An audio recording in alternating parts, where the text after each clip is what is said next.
ସାଙ୍ଗମାନେ ନମସ୍କାର ଜୟ ଜଗନ୍ନାଥ ପୁଣି ଥରେ ଗୋଟେ ଫ୍ରେଶ ବ୍ଲଗକୁ ଆପଣ ମାନଙ୍କୁ ବହୁତ ବହୁତ ସ୍ୱାଗତ। ଆଜି କିଛି ଷ୍ଟିଚିଂ ଭିଡ଼ିଓ ନାହିଁ, ଆଜି ମାନେ ଯେଉଁମାନେ ଷ୍ଟିଚିଂ କରୁଛନ୍ତି ସେମାନଙ୍କ ସହ ମଧ୍ୟ ଏଇ ଘଟଣା ଘଟିଥିବ। ମୁଁ ଆପଣମାନଙ୍କ ସହିତ କିଛି ସେୟାର କରିବାକୁ ଚାହୁଁଛି। ଆଜି ପ୍ରଥମେ ଦୋକାନକୁ ଆସି ଏଇ ବ୍ଲାଉଜଟା ଯୋଉଟା ମୁଁ ଏବେ କାଚ୍ କରିବାରେ ଲାଗିଛି ସେଇଟା ଅର୍ଜେଣ୍ଟ ଯିବାର ଥିଲା, ତ କଟିଂ କଲି। ଏଇଟା ସାଧା ବ୍ଲାଉଜଟା ବିନା ଅସ୍ତ୍ର ବାଲା, ତ କଟିଂ କଲି। କଟିଂ କରିକି ଷ୍ଟିଚିଂ କଲି। ଷ୍ଟିଚିଂ କରା ସରିବା ପରେ ଏବେ କାଚ୍ ବଟନ ପାଇଁ କାଚ୍ କାଟୁଛି। ତ ଭଉଣୀମାନେ ଯୋଉମାନେ ଷ୍ଟିଚିଂ କରୁଛନ୍ତି ସେମାନଙ୍କ ସହ ଏଇ ଘଟଣା ନିଶ୍ଚିତ ଘଟିଥିବ ଯେ ଦିଦି ଆପଣ ଏତେ ପଇସା ନଉଛନ୍ତି କଣ? 5 ମିନିଟର କାମ ଷ୍ଟିଚିଂ କରିବା କଣ ସହଜ? ଜଲ୍ଦି ସେ ହେଇଯାଉଛି, ଏଇଟାରେ କଣ ପରିଶ୍ରମ ଅଛି? ଏମିତି ସବୁ ଅଛନ୍ତି ଲୋକମାନେ କହୁଛନ୍ତି। କିନ୍ତୁ ଷ୍ଟିଚିଂ କରିବାରେ ଯେଉଁମାନେ ଷ୍ଟିଚିଂ କରୁଛନ୍ତି ସେମାନେ ଜାଣିଥିବେ କେତେ ପରିଶ୍ରମ ଲାଗୁଛି, କେତେ ମେହନତ ଲାଗୁଛି। ତ ପରିଶ୍ରମ ହର ଚିଜରେ ପରିଶ୍ରମ ଲାଗେ। ତ ତାଙ୍କ କାମ କାମ, ଆମ କାମ କଣ କାମ ନୁହେଁ। ଏମିତି ଡିଜାଇନ କହିଲେ ଡିଜାଇନର ପ୍ରାଇସ୍ କହିଲେ ପୁରା ମାନେ ଏମିତି ଚମକି ଯାଉଛି ଯେମିତି ତାଙ୍କ ଦେହ ଶରୀର ଭିତରୁ ହାର୍ଟଟାକୁ ଆମେ କାଢି ନେଉଛୁ, ଏମିତି ଭାବରେ ତାଙ୍କେ ଚମକି ଯାଉଛନ୍ତି। ତ ଡିଜାଇନ କରୁଛନ୍ତି, ବାରିକ ବାରିକ ଡିଜାଇନ ତାଙ୍କେ ମୋବାଇଲ ଭିତରୁ ଆଣିକି ସେମାନେ ଆମକୁ ଦେଖଉଛନ୍ତି। ତାପରେ ତାର ପ୍ରାଇସ୍ କହିଲେ ତାଙ୍କୁ ଏମିତି ଝଟକା ଲାଗୁଛି ଯେମିତି ଆମେ ତାଙ୍କ ଛାତି ଉପରେ ବନ୍ଧୁକ ରଖିଦେଇଛୁ। ତ ଆରେ ଭଉଣୀ ମାନେ ଆମେ ଡିଜାଇନ କରୁଛୁ ତାହେଲେ ଡିଜାଇନର ପ୍ରାଇସ୍ ତ ନବୁ ନା। ତ ଡିଜାଇନ ଛୋଟ ଛୋଟ ଡିଜାଇନ ହେଇଥିବ ତାହେଲେ ତ ସେଇଟାରେ ବହୁତ ମେହନତ ଲାଗେ, ସେଇଟାରେ ଟାଇମ ବି ବହୁତ ଯାଏ। ଆଉ ଏତେ ଧ୍ୟାନ ସେ କରିବାକୁ ପଡେ କି ଏପଟ ସେପଟ ଯେମିତି ଡିଜାଇନ ନ ହୁଏ, ପୁରା ସିଧାକୁ ସିଧା ରହିବା ଦରକାର। Hand design, back design, front design, ଏମିତି ସବୁ ପ୍ରକାର ଡିଜାଇନ ଆପଣ ମାନଙ୍କୁ ପିନ୍ଧିବାକୁ ଅଛି। ତ ଆପଣ କହିବେ ମତେ 150ରେ ସିଲେଇକି ଦିଅ, 150ରେ ସିଲେଇକି ଦିଅ, 200 ଟଙ୍କାରେ ସିଲେଇକି ଦିଅ। 200 ଟଙ୍କାର ଜମାନା ଏବେ ପଳେଇଲା ଭଉଣୀ ମାନେ। ତ ଯେଉଁ ଭଉଣୀ ମାନେ ଷ୍ଟିଚିଂ କରୁଛନ୍ତି ଏଇଟା ତ ଅବଶ୍ୟ ଘଟୁଥିବ। ତ ସେଥିପାଇଁ ଏମିତି କେତେ କଷ୍ଟମର ଅଛନ୍ତି ଯେଉଁମାନଙ୍କୁ ଏମିତି ସବୁ ସବୁ ତାଙ୍କୁ ଶସ୍ତାରେ ହିଁ କରିବାର ଅଛି। ତାଙ୍କ ବସ୍ ଚଲେ ତାଙ୍କେ ମୁଫ୍ତରେ ହିଁ ଆମକୁ ଷ୍ଟିଚିଂ କରିକି ତାଙ୍କେ ନେଇଯିବାକୁ ଚାହୁଁଛନ୍ତି। ବଟ୍ ଆମ ପରିଶ୍ରମ କରୁଛୁ, ଆମ ପରିଶ୍ରମ ଫଳ ବି ଆମକୁ ମିଳିବା ଦରକାର। ଏମିତି ସବୁ କିଛି ଘଟଣା ଘଟୁଥାଏ। ତ ଆମେ ଏଇଟା ବି ଆମର ଷ୍ଟିଚିଂ କରିକି ଆମେ କିଛି 2 ପଇସା କମଉଛୁ। ଏଇଟା ଆମ ମମିଙ୍କ ଦୋକାନ, ମୁଁ ହେଲ୍ପ କରେ। କିନ୍ତୁ କେତେ ପ୍ରକାର କଷ୍ଟମର ଆସୁଛନ୍ତି ସେଇଟା ମୁଁ ଦେଖୁଛି। କାହାକୁ ଫ୍ରିରେ ହିଁ କରିକି ଦିଅ, କାହାକୁ କମ ପଇସାରେ, ଏମିତି ବହୁତ ଆସନ୍ତି। ଆଉ ମୋଷ୍ଟଲି ଆମର ଓଡିଆ ଲୋକମାନେ, ସେମାନଙ୍କୁ ଫ୍ରିରେ ହିଁ ଦରକାର। ଆଉ ଅଧିକାଂଶ ଅଛନ୍ତି ଯୋଉମାନେ ଅଛନ୍ତି କି ଦେଇ ଦିଅନ୍ତି ପଇସା, ଆଉ ଜଣେ ଜଣେ ଅଛନ୍ତି ଏମିତି କଚ କଚ କରିକି ମୁଁ ଏତିକି ଦେବି, ଏତିକିରେ ହିଁ କରିଦିଅ, ଆଉ ଗାଁରେ ଏତିକି ନଉଛି। ଗାଁ ଆଉ ସହରକୁ ଛାଡୁଛି ତ ଗାଁରେ 10 ଟଙ୍କା ଇନକମ ହେଲେ ଏଇଠି 1000 ଟଙ୍କା ଇନକମ ହଉଛି। ତ ଗାଁ ଆଉ ସହରକୁ, ଗାଁରେ ଭଡା ରହୁଛି 200 ଟଙ୍କା, ଏଇଠି ଭଡା ଆମେ ଯଦି ରୁମ ନଉଛନ୍ତି 4000 ଟଙ୍କାରୁ କମ ନୁହଁ। ତ ଗାଁକୁ ଆଉ ସହରକୁ ଛାଡେ, ଗାଁରେ ପାଣି ସବୁ ମୁଫ୍ତରେ ମିଳିଯାଏ, କିନ୍ତୁ ଏଇଠି ପାଣି ବି ଆମେ ପଇସା ଦେଇକି ହିଁ କିଣିଥାଉ। ତ ଗାଁ ଆଉ ସହରକୁ ଛାଡିଥାଏ। ତ ସାଙ୍ଗମାନେ ଆପଣଙ୍କ ସହିତ ଏମିତି ଘଟଣା ଘଟିଛି କି?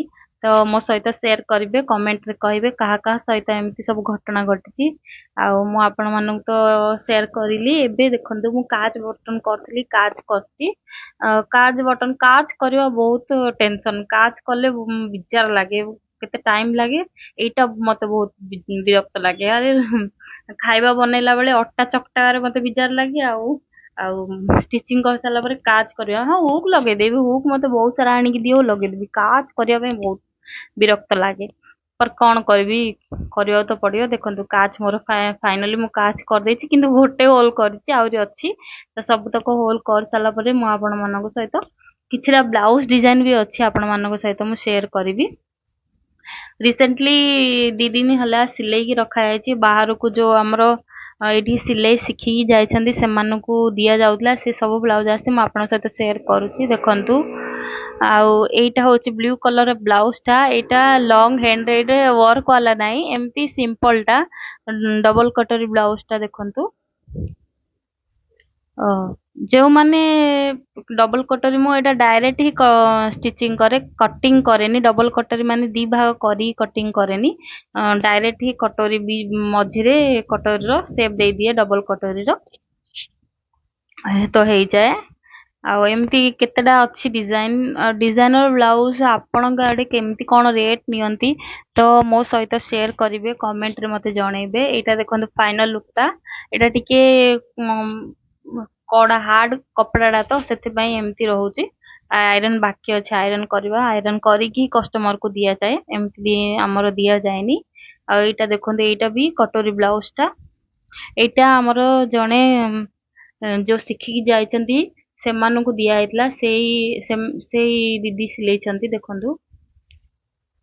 ବେକ୍ ସାଇଡ ରେ ବି ସିମ୍ପଲି, ଅଧିକାଂଶ ସିମ୍ପଲି ବ୍ଲାଉଜ ସିଲେଇକି ନିଅନ୍ତି, କାହିଁକି ନା ପ୍ରାଇସ୍ ତ ଦେବା ପାଇଁ ବହୁତ କଷ୍ଟ ହୁଏ ନା ଲୋକମାନଙ୍କୁ। ଆରେ ଏମିତି ହେଇଯାଏ, ଖାଲି ତ କଟ୍ କରିଦେଲେ ହେଇଯାଏ ଏମିତି କୁହନ୍ତି। ତ କଟିଂ ରେ ବି ମେହନତ ଲାଗେ, ତ ସେଇଟା ସେମାନଙ୍କୁ ଜଣା ପଡେ ନା। ତ ଅଧିକାଂଶ ସିମ୍ପଲ, ଏଇଟା ଗୋଟେ ଡିଜାଇନ ବ୍ଲାଉଜ ଥିଲା। ଏଇଟା 2 ଦିନ ଗଲେ ଯିବ, ତ ସେଥିପାଇଁ ଏଇଟା ରେଡି କରି ରଖାଯାଇଛି। ଏମିତି ଆଜିକା ଡେଟ ରେ ଏମିତି ସବୁ ଲଟକନ, ଆଜିକାଲି ସମସ୍ତେ ଏମିତି ଲଟକନ ଲଗେଇବା ପାଇଁ କହିକି ଯାଇଥାନ୍ତି। ଆମେ ଅଧିକାଂଶ କପଡା ବଳିକିଲେ ଆମେ 3-4ଟା ଲେଖେ ଫୁଲ ଲଗେଇ ଦେଇଥାଉ, ତ ଏବେ ନର୍ମାଲ ହେଇଗଲାଣି। ଏଇଟା 4 ଡାଟ ର ବ୍ଲାଉଜ ଟା। 4 ଡାଟ ଏବେ ଅଧିକାଂଶ, କାହିଁକି ନା ଆମ ଏରିଆରେ ବେଶୀ ୟୁପି ବିହାର ଲୋକମାନେ ରୁହନ୍ତି, ଆଉ ଅଧିକାଂଶ ଏବେ 4 ଡାଟ ର ଫିନିସିଂ ବହୁତ ଭଲ ଭାବରେ ଆସେ, ତ ସେଥିପାଇଁ 4 ଡାଟ ର ହିଁ ବ୍ଲାଉଜ ଅଧିକାଂଶ ପିନ୍ଧିଥାନ୍ତି। ଏଇଟା ବି ଜଣେ ଭଉଣୀ ଆମର ନେଇଥିଲେ ସିଲେଇବା ପାଇଁ, ତ ସେ ଦେଇଛନ୍ତି। ଏଇଟା ଦେଖନ୍ତୁ, ଏଇଠି ଶିଖିକି ଯାଇଥାନ୍ତି, ଏବେ ମାସେ ହେବ। ତ ମାସ ଭିତରେ ବି ତାଙ୍କେ ଏତେ ଫିନିସିଂ ର ସହିତ ସିଲେଇ କରୁଛନ୍ତି ଦେଖନ୍ତୁ। ତ ଯେଉଁମାନେ ଆମ ଆଖପାଖ ଏରିଆରେ ଅଛନ୍ତି, ଦେଖୁଛନ୍ତି ମୋ ଭିଡିଓ, ତ ଯେଉଁମାନେ ଶିଖିବାକୁ ଚାହୁଁଛନ୍ତି ତ ଆସିକି ଆମ ସହିତ ଦେଖା କରି ଯାଆନ୍ତୁ, କଣ୍ଟାକ୍ଟ କରନ୍ତୁ। ମାସେ ଭିତରେ ଏତେ ସୁନ୍ଦର ଭାବରେ ସିଲେଇ କରୁଛନ୍ତି ଦେଖନ୍ତୁ। ଏଇ ଭିଡିଓଟା ଆଉ ଦେଖନ୍ତୁ, ଏଇଟା ବି 4 ଡାଟ ର। ଏବେ ରିସେଣ୍ଟଲି ଆସିବ, ଆଗକୁ ଆସୁଛି କରବା ଚୌଥ, ଦିୱାଲି, ଛଟ ପୂଜା। ବିହାର ତ ଅଧିକାଂଶ ଲୋକମାନଙ୍କର ଛଟ ପୂଜା ଥିବାର, ତ ଏବେ ବହୁତ ଭିଡ ଅଛି। ତ ମତେ ଲଙ୍ଗ ଭିଡିଓ ବନେଇବା ପାଇଁ ମଧ୍ୟ ଟାଇମ ହଉନି। ଏଇଟା ମୁଁ ଏବେ କମ୍ପ୍ଲିଟ କରିଛି, ଆଜି ଯିବାର ଥିଲା। ବହୁତ ହେଭି ବ୍ଲାଉଜ ଟା, 40 ଇଞ୍ଚ ହବ ହେଭି ବ୍ଲାଉଜ ଟା। ଫିଟିଂ ବାକି ଅଛି, ଫିଟିଂ କରି ନାହିଁ, ଖାଲି ଭିଡିଓରେ ଆପଣ ମାନଙ୍କ ସହିତ ସେୟାର କରୁଛି। ଦେଖନ୍ତୁ କେମିତି କଣ ମୋ ବ୍ଲାଉଜ ଭିଡିଓ ଆପଣ ମାନଙ୍କୁ ଭଲ ଲାଗୁଛି, ତ ଲାଇକ୍ ସେୟାର କମେଣ୍ଟ କରନ୍ତୁ, ସବସ୍କ୍ରାଇବ ମଧ୍ୟ କରନ୍ତୁ ଆଉ ଗୋଟେ ଭିଡିଓ ଦେଖିବା ପାଇଁ। ଆଉ ଦେଖନ୍ତୁ, ଏଇଠି ସବୁ ଷ୍ଟିଚିଂ କରିକି ରଖାଯାଇଛି ସବୁ ବ୍ଲାଉଜ ଗୁଡାକ। ଯେଉଁମାନେ ନେଉଛନ୍ତି ଆମେ ଆଇରନ୍ କରିକି ପ୍ୟାକ୍ କରିକି ଦଉ, ନଚେତ ଏମିତି ରଖାଯାଏ, କାହିଁକି ନା ପରେ ଖୋଜିବା ପାଇଁ ପଡିବ। କେମିତି କଣ ଲାଗିଲା ମୋ ଭିଡିଓ, ଲାଇକ୍